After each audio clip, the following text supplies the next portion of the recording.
I've recorded this video about 100 times now. I sat in an anthill a minute ago and I got bit up pretty bad, so that was pretty awesome. And it completely ruined the last video, which ended up being like 11.5 minutes long, so I'm going to try to keep this one a little bit shorter. Basically, I'm here to talk to you today about one of my stories with the police. This one is not a positive one. There are positive ones out there, but not a whole lot from my experience. Not to say that all cops are bad, but enough of them are that that's all you get to hear about for the most part. If you want to hear a good cop story, just go watch my Cops Can Ollie video. That guy was really cool. He was, I've dealt with him several more times since then for skateboarding, and he was cool about it, you know? The cops called on me the other day at the homeless shelter, and they just kind of, they didn't even end up stopping us because we had already left. They watched us leave, but rather than harassing us, they went to the homeless shelter and they talked to the people that called the cops. And by the time they had dealt with that, we were already gone, and the situation was completely de-escalated. But anyways, this is the story about the time a cop almost blew my head off because he was a cocksucker. Yeah. Good times. I love you, Daytona. So what was happening was that we left from North Carolina. I believe it was after work is the reason that we didn't get in until 3 o'clock in the morning. But we were stopping at my friend's girlfriend's aunt's condo, and it was late. I didn't know how she felt about firearms, so I left my pistol in the pocket in front of me because I was riding in the rear passenger seat. So I left the pistol there, brought my bag in, didn't really think much of it. We got up the next morning, went to the skate shop. Pistol's still there, mind you. And keep in mind that I have an active CCW. Everything I was doing was completely legal.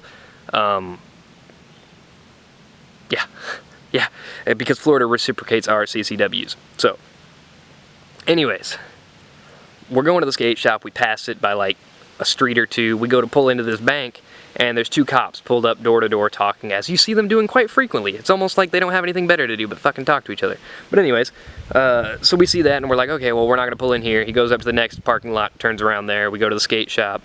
Talked to him for a little while, bought our stuff. He told us about a skate park, so we were going to go check that out, which meant that we had to go right back by that same bank. As we're passing by, a cop comes out and pulls us over. Bearing in mind that this is a half hour later, same cops.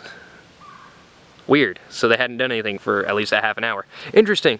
But they pull us over, stopped us for what they said was illegal tint and suspicious activity. So they needed to search the car. But before they even searched the car, the cop had, they told us this later, the cop comes up on my side of the car, passenger side, while I'm in the front seat, not the back seat, so the gun's behind me, and I've completely forgotten about it at this time because I'm an active CCW carrier, so I don't really think about it too much. Like, it's a tool that's with me at all times. It's not a thing, you know? So I'd completely forgotten about it. But apparently he saw it, and his first reaction was not to ask if there were any weapons in the car, but to instead aim a gun directly at my head. Drew his pistol, aimed it at my head, told me to get out of the fucking car, get on the ground. He put me in handcuffs, put me in the back of the cop car, confiscated my gun, held us for quite a while on some bullshit. Thankfully, the lady cop seemed to have had quite a little crush on me, and while the cop was talking shit and I was talking back, I had a little Taurus 38 that was titanium blue. He was like, oh, that's a cute little gun. I was like, yeah, I keep the scary ones at home. He didn't like that too much, but she did. She thought it was pretty cute, apparently. She made some jokes about how I was in handcuffs and things like that, and it was rather inappropriate. But anyways, she was kind of cute, so I let her by with it. Hit me up if you see this, I guess. But anyways, that's one of my experiences. That's the first time I almost ever had my head blown off by a cop for no good fucking reason. I've had cops threaten to beat my ass on camera, which was pretty interesting. I don't know where that cop went. I haven't seen much out of him lately. It's almost like he might have had to find a new job as a result of his actions, I guess. I used to have school resource officers follow me into the bathroom with their hands on their taser or their pistol every single time I went in the bathroom, mind you, and that was simply because I wore black shirts. And I didn't have a whole lot of friends that I talked to in class because I was sleeping in class, because I didn't give a shit about class, because they weren't teaching me anything, they were teaching me for a test. And even back in freshman year of high school, I knew that. I knew that they were just teaching me for a test. So I knew that they just wanted me to do well on standardized tests so that the school system could get more money, and honestly, I didn't give a shit if they got more money because it's an endless cycle of just fucking trying to pump money into schools that aren't teaching. It's So stupid. But anyways, those are a couple of my experiences. They haven't all been negative. My neighbor's a cop, and he's a really cool dude. The Ollie cop was a really cool guy on my old Elite Skater 08 channel. I think that's got like over 1 million views now. And that guy stopped me several times since then, and he's been really cool about it. But they aren't all going to be cool. They aren't all going to react the way they're supposed to. They think of you as an enemy. As soon as they hop out of that car, they've gotten a call, and the call that they got was probably embellished because people love to call the cops on people and see how the cops will react. They think it's funny to watch people get their asses beat by cops, or, you know, it's an odd society that we live in, and I urge you strongly to do your best to preserve yourself, because that's what the cops are trying to do.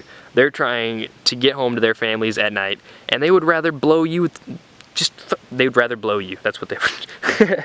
They would rather blow you away, make sure you don't get to go home to your families, than not go home to their families at night. And that's a basic animal instinct, like I understand it. But we give these people badges and power, and they demand respect that they haven't earned from us. And it's really not fair to us, but it's something that right now we have to deal with. Film the cops, please.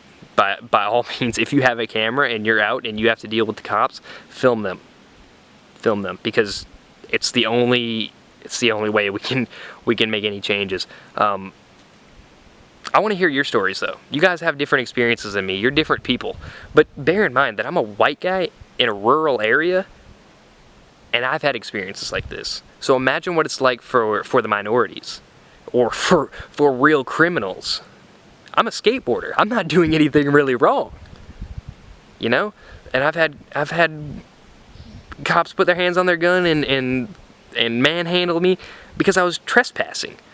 And trespassing is by the way, is skating anywhere, pretty much, that isn't your property or isn't a skate park. But where do they put the skate parks? The shittiest fucking neighborhoods that they can find, because that's where they have an abundance of land that they can just give away. They're not going to give away valuable land. So not only do they put us in a rough neighborhood, but then they put us in a cage where we can't escape from it if something goes down. So personally, for me, I would rather not be stuck skating the same spots while I'm stuck in a cage in a bad neighborhood, when I can go 3 blocks away and skate some nice shit, and then go another 2 blocks away and skate some other nice shit.